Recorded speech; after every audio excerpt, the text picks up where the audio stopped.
Clasificación A. Apto para todo público.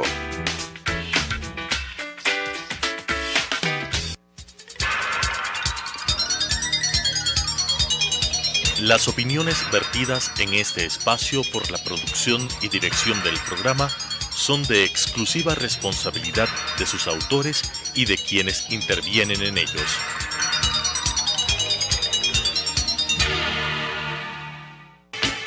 Sucesos presenta Enfoques, pensamiento libre y crítico.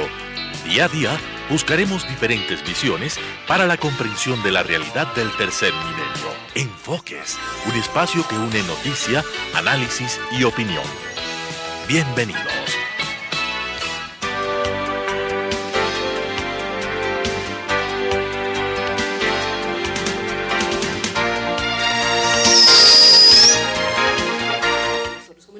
Damos la bienvenida a Fernando Valda, quien es un activista político con quien queremos hablar de varios temas. Fernando, desde hace algún tiempo usted propone ir a una consulta, ir a una nueva constituyente.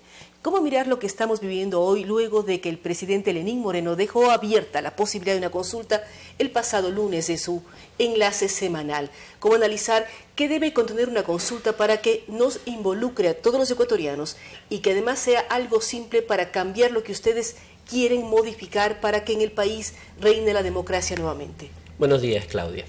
Yo lo que creo es que los ecuatorianos, las organizaciones políticas, debemos de aprovechar este momento coyuntural en que tanto el gobierno del presidente Lenín Moreno como los ciudadanos, la oposición, etcétera, hemos exigido dar paso a una reforma institucional del Estado.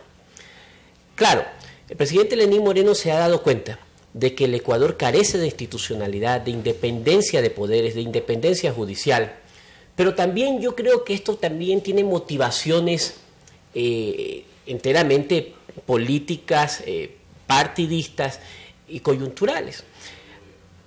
Yo creo que el presidente Moreno se sentó en el sillón de la presidencia un día y dijo, bueno, yo estoy sentado en la presidencia, pero Rafael Correa me ha dejado puestos jueces, fiscales, contralor, procurador, jueces de la Corte Constitucional, vocales del Consejo Nacional Electoral, directivos de todos los organismos de control.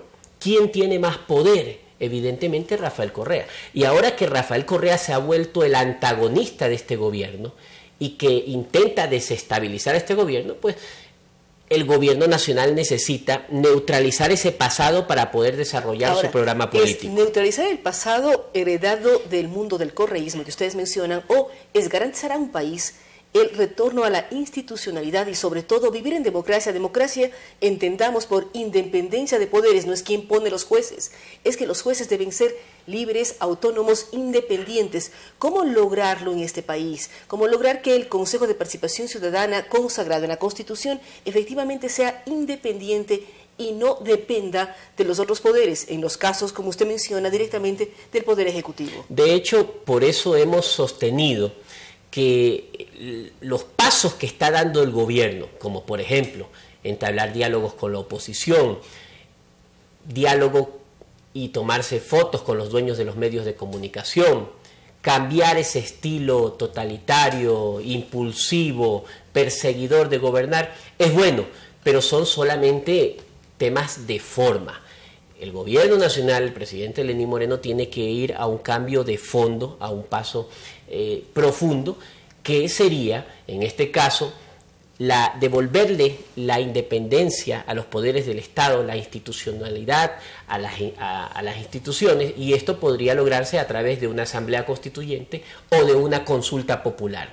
El momento que el gobierno nacional, el presidente Lenín Moreno, dé ese paso, podríamos empezar a creer que definitivamente se quiere acabar con el abuso, con el totalitarismo y especialmente con la metida de mano en la justicia del régimen anterior que hasta el día de hoy prevalece. ¿Qué debe contener esa consulta popular? Porque una cosa era constituyente y decir borra y va de nuevo, que muchos sectores no están de acuerdo. La mayor parte se suman a una consulta popular. ¿Qué debe contener esa consulta para que luego de que se lleve a cabo la Asamblea Nacional, el Poder Legislativo haga las modificaciones constitucionales o legales pertinentes? Hay que eliminar el Consejo de Participación Ciudadana y Control Social, que es eliminar o nombrar uno nuevo. No, hay que función. eliminarlo y que la Asamblea norme una nueva y diferente forma de designar autoridades. Está comprobado que este Consejo de Participación Ciudadana y Control Social, mal llamado así, ha sido la trampa del correísmo para designar a gusto y antojo del que estuvo en el poder todas las autoridades de control y las autoridades judiciales. Por eso hay que eliminar este Consejo de Participación Ciudadana, y los ciudadanos, que nos sentimos muchas veces representados por quienes están en la Asamblea, porque son los que hemos elegido para legislar, es la Asamblea Nacional la que debe de normar esta forma de elegir. Es decir, buscar una nueva fórmula, una nueva normativa legal para la designación de las autoridades de control. Así es, pero en el caso del Consejo Nacional Electoral, allí la normativa tiene que ser muy diferente. Mire, durante años nos han vendido el cuento de que los miembros del CNE fueron elegidos mediante un concurso de oposición y méritos. Esa no es la forma como tienen que estar designados los miembros del Consejo Nacional Electoral, porque con esa trampa han puesto todos los vocales siempre afines al partido de gobierno, afines a Alianza País. Los miembros del Consejo Nacional Electoral, sus vocales deben ser designados bajo el principio de representación participativa de todas las organizaciones políticas, por lo menos las representadas en la Asamblea Nacional. Pero no es volver al modelo anterior, que también era criticado antes de la nueva Constitución, antes del 2008. Representaban a los diferentes partidos, dependiendo el índice o el número de votos que sacaban. Había representación de Izquierda Democrática, Partido Social Cristiano, de los partidos que en esa época terciaban en las urnas. Pero también criticábamos ese sistema. Lo que sucede es que cuando ocurrió esto y cuando Rafael Correa se aprovechó del ambiente político que existía por allá en el año 2006-2007 para convocar a la Asamblea Constituyente, que es la que de donde se derivó todo el esquema político y todo el esquema institucional del Estado ecuatoriano, la Asamblea Nacional gozaba de muy baja popularidad. Recordemos que era algo así como el 1, el 2% de popularidad, y eso permitió que con este cuco se pudiera llevar a cabo este proyecto, entre comillas, de salvación para el Estado ecuatoriano. Sin embargo, el remedio sucedió y funcionó peor que la enfermedad. Pero en definitiva, los ecuatorianos tenemos que estar conscientes que nuestra decisión en las urnas se ve representada luego en los asambleístas que llegan al Parlamento, a la Asamblea Nacional. Ahora, ¿cómo garantizar, Fernando, que ya sea en el Consejo Nacional Electoral o en la reestructura del Poder Judicial, del cual hablamos siempre se reestructura, vienen analistas internacionales, la OEA participa, los jueces van y vienen y siempre se dice se está metiendo la mano en la justicia? Una parte es la justicia y otra parte el propio Consejo Nacional Electoral. ¿Cómo generar independencia de estos dos poderes? No solo en el Ecuador, sino casi en todos los países del mundo siempre ha existido la injerencia del Poder Ejecutivo dentro de la función judicial, pero nunca había sido en los niveles que actualmente ha sucedido pero en el Ecuador. Pero antes se decía que había un lugar del país donde se llamaba por teléfono celular y los jueces hacían o deshacían de acuerdo a la orden que recibían desde la zona costanera ecuatoriana. ¿Qué ha cambiado? Es por eso que nosotros ahora, los ecuatorianos, la nueva generación de políticos, tenemos que preocuparnos de que ya no otras personas tomen las decisiones con nosotros, sino desde nuestro espacio, desde la ciudadanía o desde nuestro activismo político, estar vigilantes de lo que sucede y llevar al Ecuador hacia un nuevo camino de independencia judicial. ¿Y qué hacer en el tema de las denuncias de corrupción, de la metida de la mano a la justicia, que también circularon una serie de videos durante ese fin de semana sustentados en correos electrónicos donde X funcionarios públicos pedían cambios en fallos y metían directamente las manos en la justicia? ¿Qué hacer? ¿Cómo hacer que esas denuncias lleguen a un término positivo en donde los culpables sean sancionados? Nosotros nos estamos reuniendo, tengo una agenda de reuniones con los representantes de los cuerpos colegiados, de juristas en todo el país. Estamos revisando el contenido de esta denuncia que se hizo en Estados Unidos en el programa de Patricia Poleo, y le estamos dando seguimiento a cada situación mencionada en esos correos electrónicos. Hemos determinado ya varias infracciones penales y vamos a apoyar a las víctimas de esas infracciones y vamos a impulsar para que los colegios de abogados pongan también las denuncias y pedir el peritaje de esos correos electrónicos para que sean judicializados y los responsables de esa metida de mano en la justicia también respondan ante la ley. Y yo he traído, Claudia, una muestra, ¿no? Para muestra un botón. He traído un correo electrónico, no sé a qué cámara podría mostrar. Por favor, a la cámara que tenemos para acá. Présteme un momentito. A ver, está aquí el correo electrónico. Sí. Si usted nos ayuda informando Bien, sobre qué es en este correo electrónico nosotros podemos ver... si pueden hacer un acercamiento mayor, por favor. En este correo electrónico podemos ver cómo el señor Javier Casar le escribe a Cecilia Ivonne Ortiz Yepes y a Johanna Pesantes sobre el caso de Marcia Benítez. Javier Casar le dice: la idea es que una vez sorteado, hablar con el conjuez que debe calificar para que lo inadmita y evitarnos la casación y la acción extraordinaria de protección que presentarían sobre la base de la sentencia de casación si es que se admite el caso. Javier Casar Valencia, de Casar y Casar. ¿Quién es Javier Casar Valencia? Javier Casar Valencia es nada más y nada menos que el esposo de la ministra Johanna Pesantes, en ese entonces ministra de Justicia, que actualmente es la secretaria jurídica de la Presidencia de la República. La persona que es mencionada aquí en este correo con el nombre de Cecilia Ivonne Ortiz Yepes, hemos revisado en el orgánico funcional del Estado, y la señora Ortiz Yepes Cecilia Ivonne, en el año 2012 en que fue emitido ese correo, trabajaba en el despacho ministerial y viceministerial del Ministerio de Justicia, Derechos Humanos y Cultos. ¿Quién es esta señora que se llama caso Marcia Benítez? Marcia Benítez es nada más y nada menos que la madre de la exministra Johanna Pesantes, actual secretaria jurídica de la Presidencia de la República. Y este caso se ventila contra la señora Carmen Vera, que ella es la demandante, es quien demanda a la mamá de la ministra en ese entonces, era su empleada doméstica y estaba demandando una indemnización por despido intempestivo. Entonces, una vez que Javier Casar Valencia en este correo le pide influir a esta señora en la justicia, hemos revisado en el sistema de la función judicial, en donde está claro, Vera Rosario Carmen Mariana, que demanda a Benítez González Marcia Victoria, y los jueces de la Corte Nacional de Justicia le hacen caso e inadmite la demanda. Esto se llama meterle la mano a la justicia. Y usted habla de un caso absolutamente doméstico, es el caso de una demanda de una empleada de una casa que decide o va a la justicia por un despido intempestivo. Claudia, si es un caso así tan pequeño, por decirlo, importantísimo para la empleada que demandaba, ¿qué sucede con los casos grandes? Claudia, si esto hacen con un ciudadano del común, con un ciudadano de a pie, ¿cómo no será contra los opositores, contra las personas que denunciaron corrupción, que protestaron en contra de este régimen corrupto y autoritario? Esto de aquí es gravísimo, es gravísimo. En los mismos correos electrónicos se demuestra cómo Rafael Correa con sus ministros y cómo una señora de nombre Carmen Simone le envía reporte también a la ministra Johanna Pesantes de quién tenía que ser nombrado juez y quién no, y consideraban peligrosos aquellos que por su posición política hacia el régimen, de crítica, de denuncia, no debían ser funcionarios judiciales.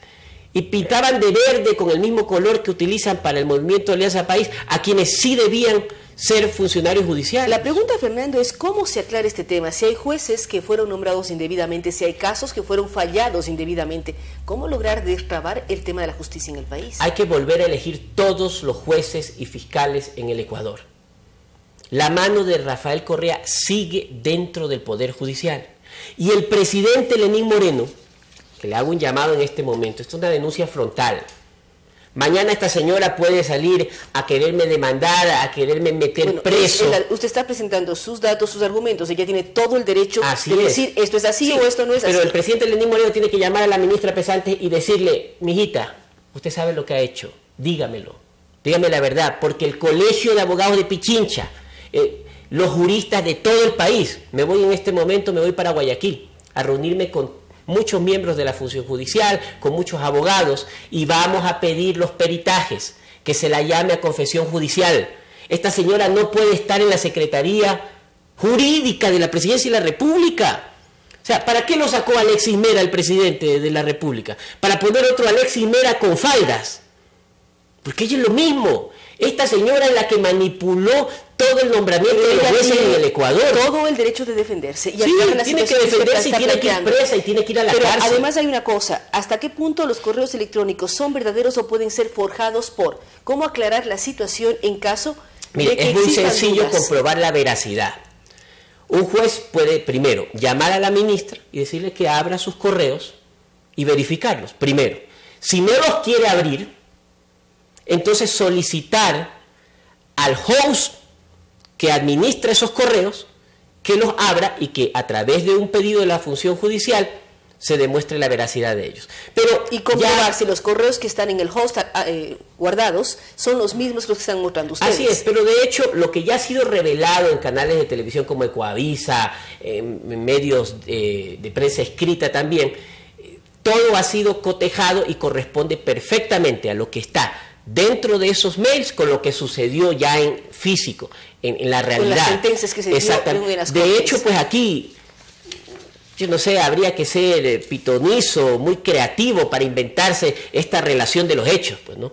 En donde en un correo se ordena un fallo y luego la función judicial, la Corte Nacional, arremete con todo el poder de la política y la justicia contra una pobre mujer, contra una empleada doméstica, para no pagarle una indemnización, que cuánto podía haber sido, $2,000, $1,500, a una madre de una ministra que gana tal vez $7,000, $8,000. O sea, si esto se hace contra un ciudadano pobre, del común y silvestre, ¿qué podemos esperar el resto de los ecuatorianos? Es como andar desnudos, andar descalzos, andar indefensos, andar sin justicia. Mire, esto es tan grave. Esta década le debe al Ecuador, esta es una deuda más grande que la deuda externa, porque nos deben justicia con los intereses que ha generado la impunidad durante estos 10 años, Claudia. Gracias a Fernando Balda. Vamos a mirar cómo reaccionan los diferentes sectores y cómo las propias Cortes, el propio Poder Judicial puede actuar en esto. Y lo más importante, ¿qué se hace desde la Presidencia de la República cuando son funcionarios muy vinculados a este sector? Trabajar, buscar aclarar la situación y garantizar, esperamos que en un futuro, a través de una consulta popular que también defiende Fernando Balda, garantizar justicia independiente, poderes del Estado independientes, ya sea electoral, el tema judicial, pero también todo aquello que tiene que ver con las autoridades de control del país. Hay muchas cosas que analizar, muchas cosas que evaluar cuando se están cumpliendo 100 días de la presidencia de Lenín Moreno. Vamos a una pausa, luego de la cual estaremos tratando sobre este tema con el asambleísta Tito Panchir, quien es asambleísta de Morona Santiago por Pachacutic. Con estas ideas y opiniones, regresamos con Enfoques.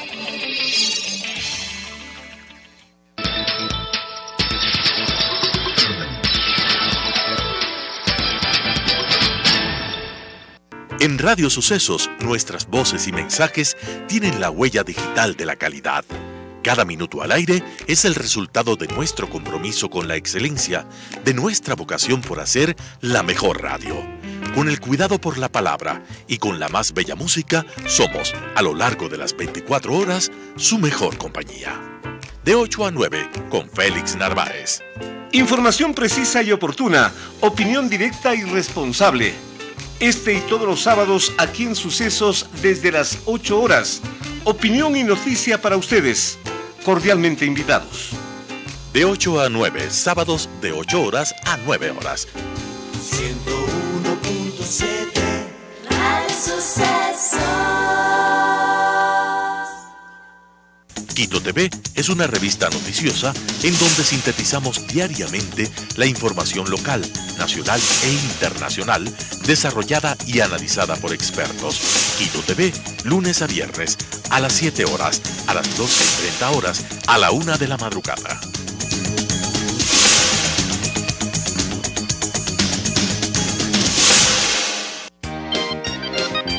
Preescolar El Parque. Mentes abiertas, conceptos abiertos, abiertos todo el año. Siempre encontramos soluciones a su economía.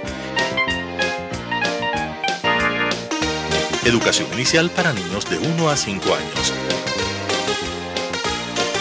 Enriquecimiento extracurricular.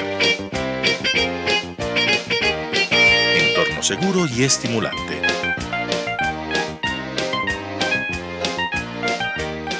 Estamos ubicados en la calle Vaquerizo Moreno, E750, entre Diego de Almagro y Reina Victoria, frente al Parque Gabriela Mistral. Contactos al 099-7372-081 o al 2568-683. Más información en www.elparquecentroeducativo.com o en Facebook como Preescolar El Parque. Preescolar El Parque, un lugar excepcional para crecer.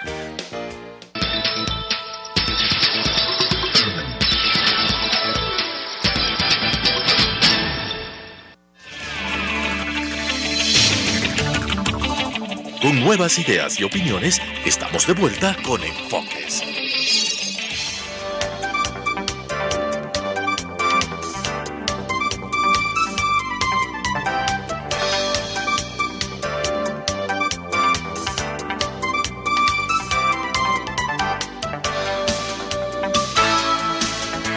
Nosotros, precisamente en este momento, estamos dando la bienvenida al asambleísta Tito Puenchir. Él es asambleísta de la provincia de Morona, Santiago, de una de las provincias amazónicas más importantes, y también representa a Pachacutic. Asambleísta, precisamente están celebrándose los 100 días de gestión del presidente Lenín Moreno. Es importante recordar que es el presidente por los próximos 4 años, va a tener 1460 días en su puesto y acaba de cumplir los 100 primeros. Así es. Muchas gracias, Claudia, y también la audiencia a nivel nacional. ¿Por qué no mi provincia de Morona, Santiago, los conciudadanos, hermanos y hermanas que están muy atentos de nuestra gestión, en vista de que nosotros hemos bajado a las comunidades en el territorio, tratando de buscar algunas fórmulas que las mismas comunidades y también los cantones, las parroquias tienen, y por qué no las organizaciones sociales, organizaciones de agroproductores, ganaderos, artesanos en este caso, bueno, y también por qué no las representantes de las instituciones públicas que también ya con responsabilidad lo asumen, los dirigentes, hombres, mujeres, jóvenes, a la academia. Es decir, usted trabaja directamente con todos los sectores de su provincia que son representados en comunidades, en sectores productivos, en todo aquello. ¿Cómo miran y analizan estos primeros 100 días? Son más de 100 días que usted ya está asambleísta en funciones, pero son 100 días de la presidencia de Lenín Moreno. Así es, justamente esto que queremos un poco informar a la ciudadanía, que nosotros estamos trabajando como bloque Pachacutic, como también bloque de integración nacional. Nosotros tenemos nuestros representantes, estamos trabajando de manera orgánica, hacemos reuniones de trabajo para analizar previo a la aprobación de ciertas leyes, como también aprobación de acuerdos, ¿no?, nacionales o internacionales. Entonces aquí ¿y cómo ha visto usted en estos días los acuerdos que ha conseguido la CONAIE, de la cual también usted es parte, con el gobierno nacional, desde esta donación o este comodato por 100 años de la propia sede de la CONAIE? Sí, justamente es una gran satisfacción para los pueblos y nacionalidades a nivel del Ecuador, en vista de que el gobierno nacional que tenemos hoy día, en la persona del señor licenciado Lenín Moreno Garcés, que ha sido consecuente con su pueblo. Yo creo que abrir ese espacio de diálogo, espacio de cordialidad, de coordinación, es un ambiente nuevo, ameno para nuestro país, para nuestro estado ecuatoriano. y creo que de esta manera si vamos a ser un referente de práctica de la verdadera democracia. Y siendo así... ¿Usted piensa que en este momento estamos viviendo una verdadera democracia? Así es, estamos en ese proceso. Yo creo que tiene que madurarse más. Necesitamos participación activa de todas las organizaciones a nivel de nuestro país, políticos, y creo que en ese sentido vamos a liderar todos el verdadero cambio y también llegar con las respuestas reales que nuestro pueblo exige realmente, temas de salud, educación, infraestructura. En este caso, hablemos de mi cantón, que soy de Cantón Taixa, de la parroquia Macuma. Tuvimos este fin de semana, tuve que recorrer allá revisando algunas obras de infraestructura, por ejemplo, en este caso de los puentes. Un puente había colapsado, hubo 2 muertos y 6 heridos, por lo tanto hemos constatado oportunamente, vamos a presentar qué es lo que ha pasado y las autoridades lo están evaluando esta situación. Y es una forma de estar conectado, como así usted dice, es, con su nosotros, cantón, el cantón de donde usted proviene. Podemos hablar yo estoy muy articulado con los compañeros de las organizaciones, en este caso de la CONAI, la CONFEñAE, Ecuarunari, en este caso a nivel de mi provincia, lo que es la FIX y mi organización, que es la Nación Shuar del Ecuador. ¿Y cómo miran estas organizaciones y usted como asambleísta la posibilidad de que el presidente Lenín Moreno llame a una consulta popular? Sí, yo creo que están muy de acuerdo en vista de que esta situación de política del expresidente de Rafael Correa ha tratado de fisurar o dividir al movimiento indígena en este caso, y por qué no parcializar la gestión, ¿no? Más bien ha sido más sectorizado y eso yo creo que no es conveniente. Por lo tanto, tenemos que más bien este gobierno va a tratar de unificar como país, como todos los ecuatorianos, que trabajemos juntos, hagamos esfuerzos conjuntos. De una forma, hicieron sí. una consulta para validar una serie de acciones. La acciones. yo creo que sí es muy necesario hacerlo, y para cambiar lo que es el Consejo Nacional de Participación Ciudadana, y para que la toma de decisiones, más bien otorgar el poder al pueblo. Yo creo que de ese sentido habría la democracia. Asambleísta Puenchir, también hay varios temas pendientes. Uno de ellos es que hoy se va a discutir el presupuesto general del Estado del año 2017. ¿Cómo desde su movimiento, desde su bloque, analizan este presupuesto que ya ha sido ejecutado por muchísimos meses? Estamos cerca de terminar el año, nos faltan solo 4 meses para que termine el año. Sí, nuestro bloque ha analizado y tiene algunas conclusiones sobre este tema. Hay sugerencias que se va a presentar oportunamente. Yo creo que esta mañana vamos a hacerlo y vamos a pedir que responda a la realidad, a las necesidades de nuestro país, tomando en cuenta diferentes sectores que existimos, en este caso los pueblos indígenas, que por historia siempre han sido excluidos, nunca ha llegado presupuestos contundentes a nivel de nuestras comunidades, en este caso en nivel productivo, a nivel de educación mismo, ¿no? A veces ya hemos perdido mucho jóvenes y niños que no están educándose. Para terminar, asambleísta, ¿qué proyectos de ley piensan llevar ustedes hacia la Asamblea?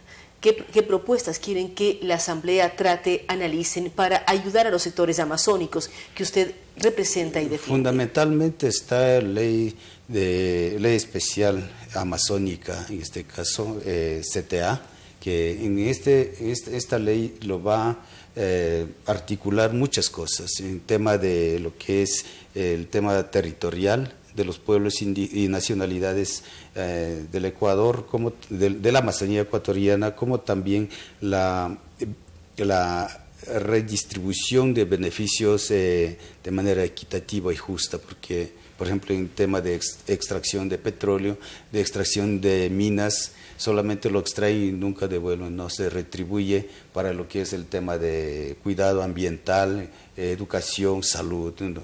Más bien, en este caso la minería, por ejemplo, de manera irresponsable lo dejan contaminar, lo están haciendo en este momento. El río Zamora está contaminado. No queremos que nuestros ríos se contaminen, más bien se busque una alternativa, que se cuide la Amazonía, especialmente para los pueblos y, ¿por qué no, para el mundo? ¿No? Porque ahí está el oxígeno, el aire puro que genera nuestros bosques. Es decir, tener una relación muy clara entre el ambiente y el uso que se puede dar de los recursos naturales en base a una ley especial de la Amazonía. Así es, queremos usarlo adecuadamente, entendiendo el sistema amazónico, el sistema ecológico que tenemos.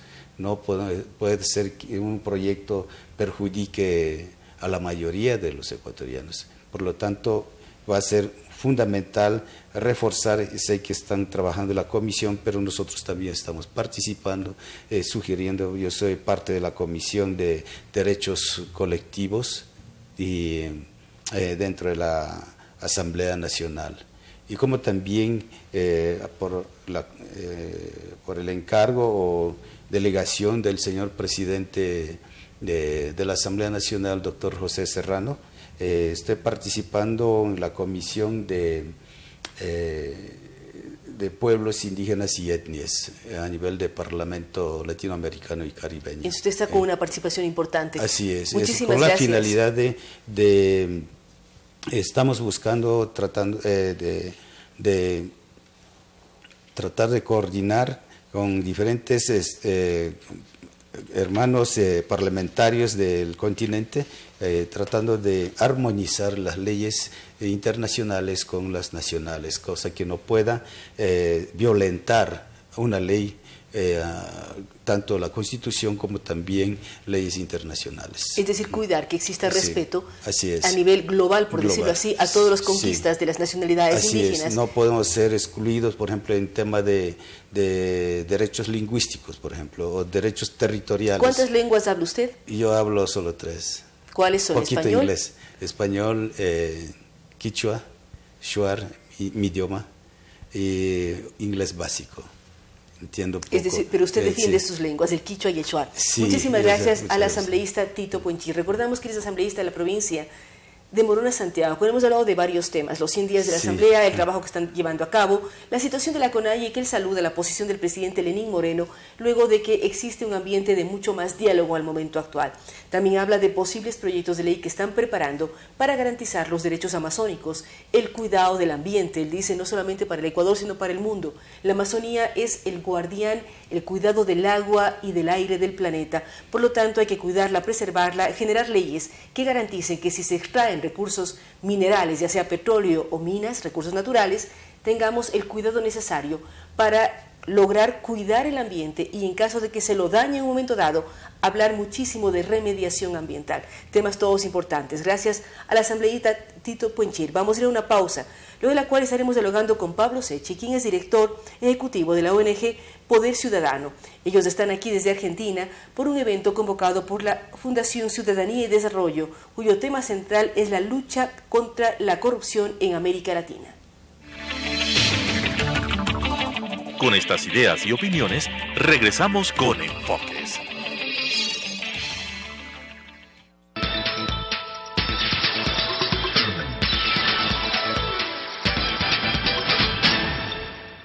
En Radio Sucesos, nuestras voces y mensajes tienen la huella digital de la calidad.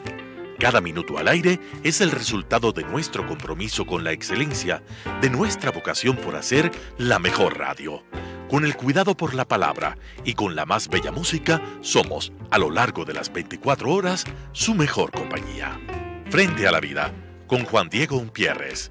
Amigos, soy Juan Diego Umpierres. Es un gusto que siempre nos acompañemos mutuamente a las 6:30 de la tarde, por supuesto a través de Radio Suceso 101.7 aquí en Quito, y siempre aquí frente a la vida, ponernos en contacto con grandes personajes, con historias que acarician el corazón, pero sobre todo buscando siempre que sea un espacio de transformación, de conciencia, para entender y valorar este milagro maravilloso que es la vida. Aquí, justamente frente a la vida, tenemos historias que captarán tu atención y elevarán tu conciencia para hacer de este trazo siempre un viaje maravilloso. 6:30 de la tarde, no te lo puedes perder, por supuesto, a través de tu señal de Radio Sucesos. Yo soy Juan Diego Umpierres. Frente a la vida, de lunes a viernes, de 18:30 a 19 horas. 101.7 Radio Sucesos. Quito TV es una revista noticiosa en donde sintetizamos diariamente la información local, nacional e internacional, desarrollada y analizada por expertos. Quito TV, lunes a viernes, a las 7 horas, a las 12:30 horas, a la 1 de la madrugada.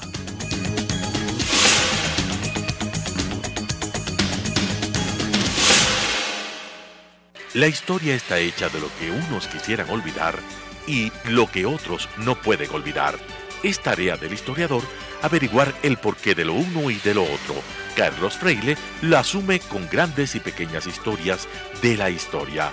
Lunes y jueves, 17:30. Reprise, sábados y domingo a las 21 horas.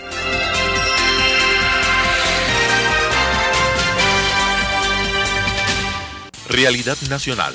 Un espacio que analiza los aspectos coyunturales, políticos, económicos y sociales, transmitido para todo el país a través de la Asociación de Canales Comunitarios y Regionales del Ecuador, se crea Realidad Nacional. Sábados, 19:30. Reprise, domingos, 19:30.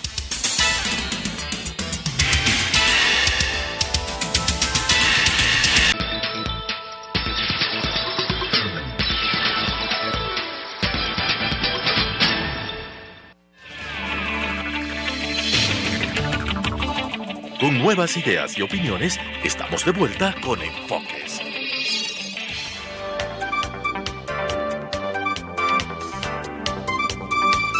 Gracias por continuar con nosotros. Como lo habíamos anunciado, damos la bienvenida a Pablo Secchi. Él es el director ejecutivo de Poder Ciudadano en Argentina. Pablo, ustedes vienen para un evento que tiene que ver con la transparencia y la lucha contra la corrupción. Hemos visto muchas cosas en Argentina. ¿Cómo contarnos el trabajo que ha llevado a cabo Poder Ciudadano?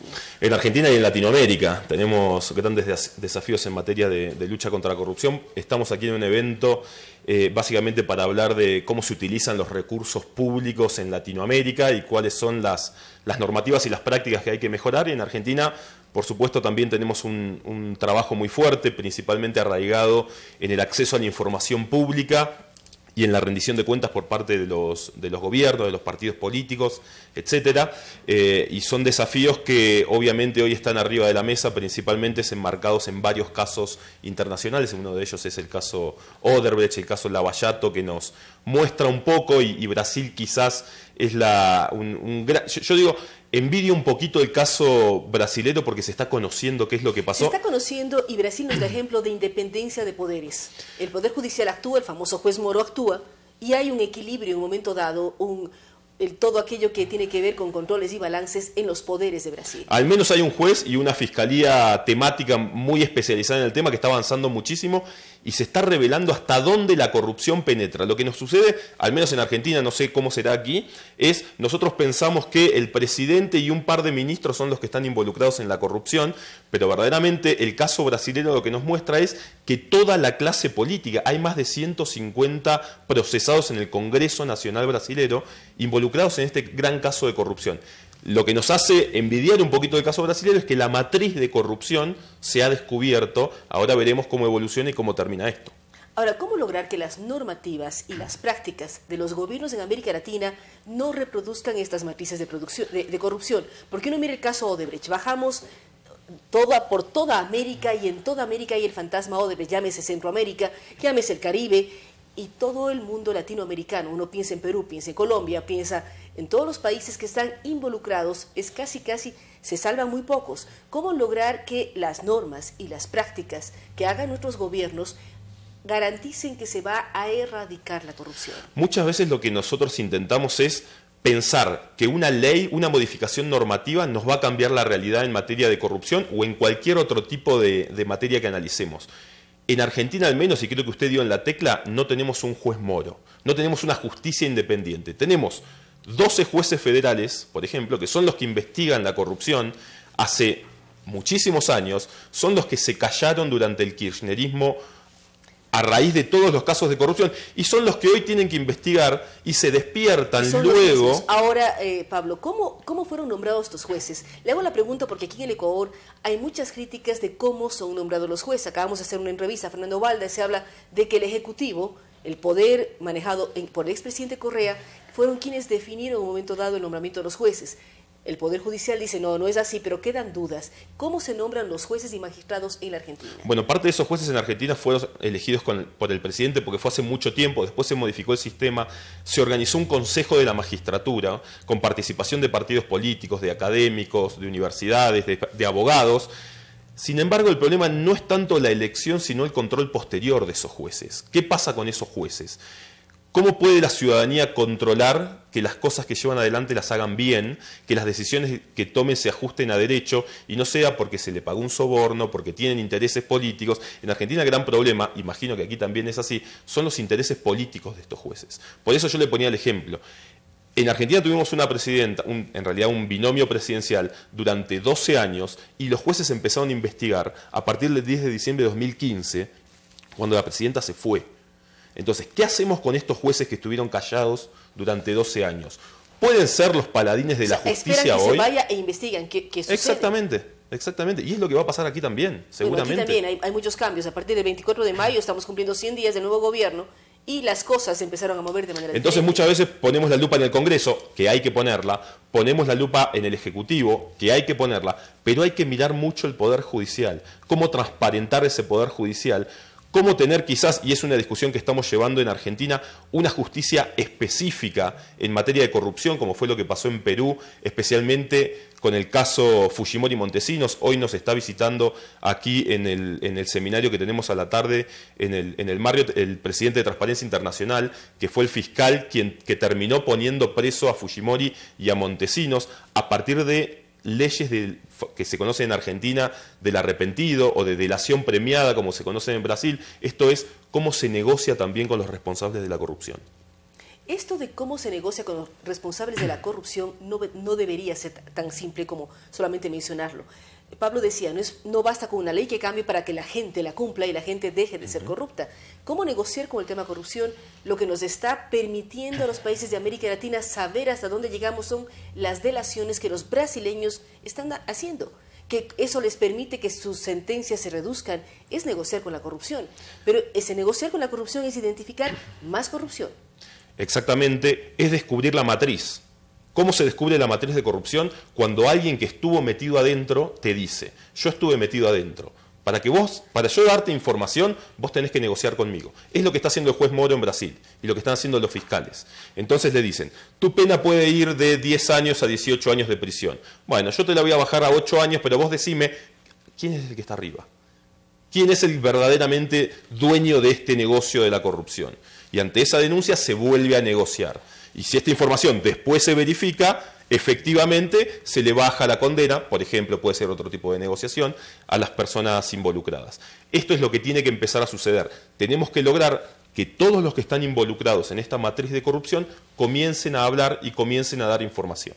Por eso es que los políticos muchas veces están en contra de estas leyes de delación. Están en contra, pero al mismo tiempo, cuando están en contra, a todo el pueblo le queda la duda de cuán involucrados estaban para que no quieran que el corrupto hable.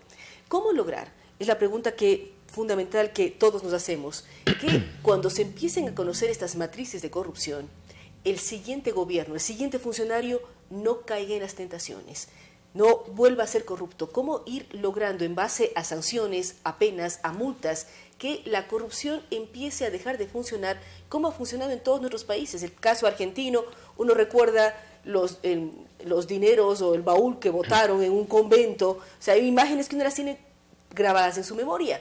¿Cómo luchar contra esto y cómo hacer que las nuevas generaciones de políticos, de profesionales, no vuelvan a caer en este tema? Bueno, dos cosas principalmente. Una, que no haya impunidad. Entonces, en los casos que se descubra, que haya sanción efectiva. Que esta gente no siga caminando por la calle. Es lo que sucedió en Argentina durante los 90. Hoy se está juzgando al presidente Menem en Argentina después de 20 años de que se descubrió un caso de corrupción de venta de armas en el cual estuvo involucrado Ecuador también. Venta de armas a Ecuador por parte de uno de los países garantes Exactamente. de la paz. Y lo otro es aprender de la situación. Bueno, ¿qué va a cambiar en nuestros países cuando se descubren estas maniobras? ¿Vamos a seguir esperando que venga un presidente mesiánico y nos solucione todos los problemas, como estamos acostumbrados en Latinoamérica? ¿O vamos a generar instituciones fuertes desde el Poder Judicial, desde el Ejecutivo, desde el Legislativo, que se controlen y muy especialmente con participación de la sociedad civil, que se involucre cada vez más en estos casos para controlar a los funcionarios públicos? Si no cambiamos la justicia y no fortalecemos buenas prácticas en esta materia, todo va a seguir igual. El caso peruano es un gran ejemplo. Fue preso Fujimori, el presidente Fujimori, y hoy tenés a los 3 presidentes que le siguieron acusados en el caso Odebrecht, porque no hubo institucionalidad para controlar efectivamente a los poderes de turno. No hay institucionalidad y lo que dice Pablo, el tema de fortalecer la sociedad civil. ¿Cómo este ente, que a veces no tiene cara, no tiene rostro, todos nos podemos decir somos parte de la sociedad civil, pero en un momento dado hay dudas de la población en general si son o no son parte, a nombre de quién están actuando, y cómo garantizar también transparencia en las organizaciones que representan la sociedad civil como poder ciudadano, de la cual Pablo es director ejecutivo? La transparencia es: pregunten a estas organizaciones lo que quieran. ¿Quién los financia? ¿Nos financia alguien? ¿Sí? Nosotros estamos financiados por embajadas, por organizaciones, por ciudadanos, por empresarios, etcétera. Pero principalmente, o sea, controlen todo lo que hacemos, pero principalmente vean lo que preguntamos. Porque a nosotros nos pasa mucho de decir, bueno, señor presidente, ¿usted por qué hizo esto? Y la respuesta, en vez de ser, lo hice por tal cosa, es, ¿a vos quién te financia? Entonces es, yo le digo quién me financia a mí, pero usted contésteme lo que yo le estoy preguntando. Y vean el accionar de estas organizaciones a lo largo del tiempo. Por supuesto que tenemos errores, por supuesto que tenemos problemas, tenemos gente que trabaja con nosotros que posiblemente en algún momento sea interesada en pasar a la política, en tener ciertos intereses. No somos santos, ¿sí? Pero indudablemente el trabajo que hacemos es para ayudar. ¿Cometemos errores? ¿Por qué se han convertido en espacios incómodos para los poderes de turno? Básicamente porque no estamos luchando por poder. Básicamente porque no nos interesa estar en el cargo público, porque no nos interesa ganar dinero. Ninguno de los que nos dedicamos a esto tenemos un patrimonio elevado, lo podemos comprobar muy simplemente. Somos investigados por la justicia, somos investigados por las agencias de inteligencia del Estado. Si tuviesen algo que decir de nosotros, le aseguro que lo diría. ¿Qué les molesta esto? Nosotros no luchamos por poder. Nosotros efectivamente queremos que se cambien las reglas de juego y tener países más normales, si se puede decir de alguna forma normales. Instituciones sólidas, que se luche contra la corrupción, que los funcionarios cumplan con lo que tienen que hacer y que cobren el sueldo que se ha determinado que tienen que cobrar. No estamos buscando otra cosa. Cuando empezamos a luchar por el poder, ahí empieza a haber problemas con la sociedad civil. ¿Qué nos puede contar de Poder Ciudadano en Argentina? ¿Cuál es la trayectoria desde cuando están presentes? ¿Cuáles han sido sus logros, por decir así, cuando han investigado y han sido incómodos para algún poder de turno? Bueno, Poder Ciudadano fue fundado en el año 1989, con lo cual ya estamos casi llegando a los 30 años de existencia. Nuestro mayor logro, me parece, para simplificarlo, es haber ingresado a las instituciones del Estado. Logramos ingresar al Congreso de la Nación cuando nadie lograba ingresar, logramos hacer preguntas, logramos que la justicia nos avale que los poderosos nos tienen que contestar. Tenemos cientos de fallos judiciales en relación en materia de acceso a la información pública. Hemos logrado modificar leyes de financiamiento político, que es otro de los temas que se vincula fuertemente con Lavallato, con el tema de la corrupción, porque muchas veces la corrupción entra por el dinero en las campañas políticas. Las campañas buscan dinero y no averiguan mucho su procedencia, y ahí hay problemas. Exactamente. Hemos logrado poner arriba de la mesa, y esto hay que ser sincero, con muchas otras organizaciones de la sociedad civil. Una organización sola no logra nada, se necesita mucha que trabajen en conjunto, pero lo principal es poner arriba de la mesa, poner en las tapas de los diarios ciertos temas que se tienen que discutir para que después los poderes efectivamente electos por la ciudadanía modifiquen las normativas vigentes. Si tiene que hacerme un resumen de la situación de su país entre el señor Kirchner, la señora Kirchner, el señor Budón, que fue el vicepresidente de la señora Kirchner, y la situación actual con Macri, ¿cómo analizar, cómo decirnos a los ecuatorianos qué está sucediendo y qué se ha ganado a partir de diciembre del año pasado, donde hay nuevo gobierno? Empecemos por esto último. Argentina produjo un cambio de gobierno muy grande, de signo político, de ideología, etcétera.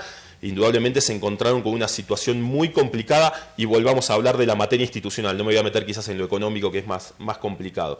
A partir de eso, el presidente Macri está tomando ciertas decisiones y haciendo ciertas cosas que veremos el resultado en el mediano plazo. Lo que sucedió en los años anteriores fue indudablemente que se cooptaron las instituciones del Estado, que estas instituciones no lograron responder éticamente a lo que los ciudadanos venían pidiendo ya desde el año 2001, que fue la gran crisis económica y social que tuvimos ahí sí. Y esta cooptación de todos los espacios del Estado, donde tenemos que hablar principalmente de los organismos de control que fueron cooptados por el kirchnerismo, permitieron una liberalización de la corrupción en diferentes lados. En Argentina, donde nosotros decimos donde se mete la cuchara, se destapa un caso de corrupción. Ahora, nuevamente, si yo le echo la culpa solamente al kirchnerismo de esto, me equivoco. Hubo una justicia y hubo un Congreso Nacional que avalaron muchas de las políticas públicas que llevaron adelante los Kirchner, que básicamente redundaron en casos de corrupción. Lo que sucedió básicamente fue una familia presidencial con allegados, rodeado de allegados, que han logrado un gran crecimiento económico a raíz supuestamente de causas de corrupción que hoy la justicia está investigando, y pasa esto. Se ha descubierto la corrupción a través, ustedes se van a enterar, de un tren que ha chocado en la estación 11 en Buenos Aires con más de 50 muertos. Se ha visto la corrupción también con estos bolsos, famosos bolsos que se tiraban dentro de un monasterio. Pero hay un problema muy grave en esto, y es que los argentinos reaccionamos cuando vemos la corrupción. No todos los días vas a encontrar a alguien a las 3 de la mañana tirando bolsos en un convento, y no todos los días un tren choca.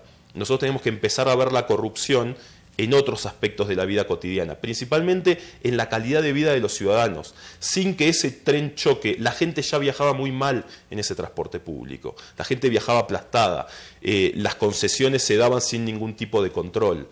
Las escuelas en pero eso visibilizó ahora, retomando... Pero no podemos esperar que se visibilice siempre. No podemos esperar, y la gente debe reclamar porque su forma de vida no es la mejor. O sea, su estilo de vida, su calidad de vida no es la mejor.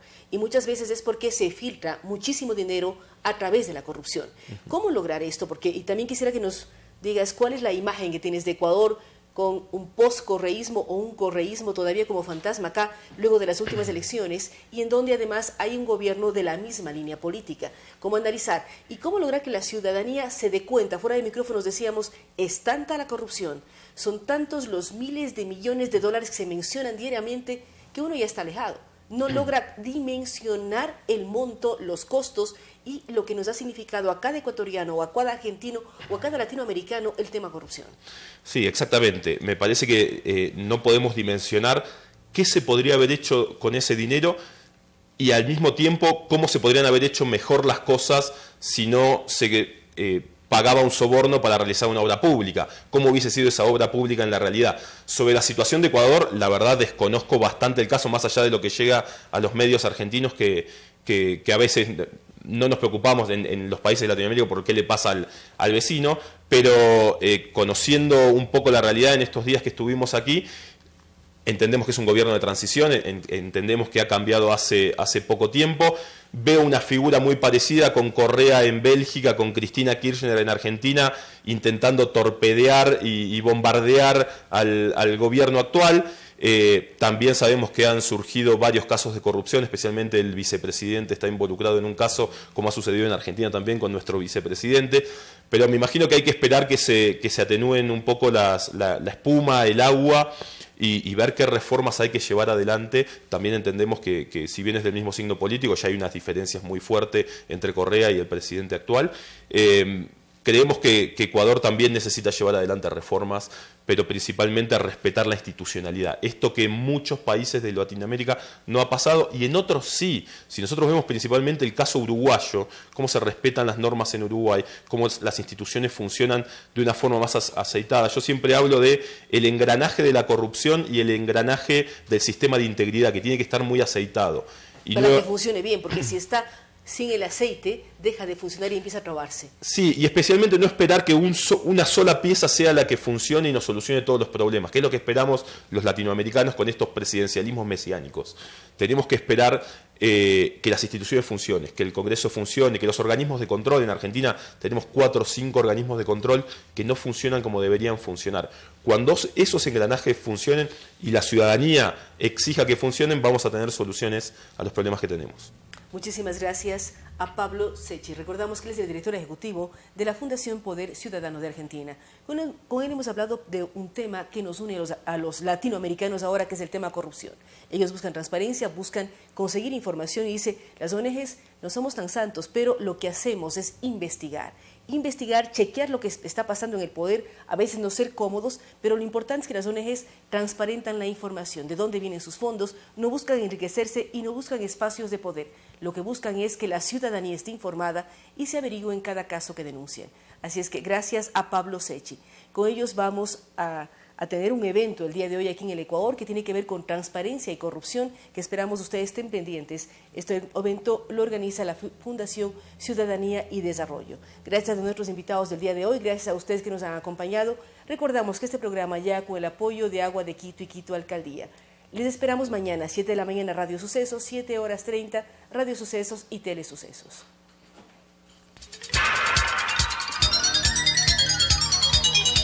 Las opiniones vertidas en este espacio por la producción y dirección del programa son de exclusiva responsabilidad de sus autores y de quienes intervienen en ellos.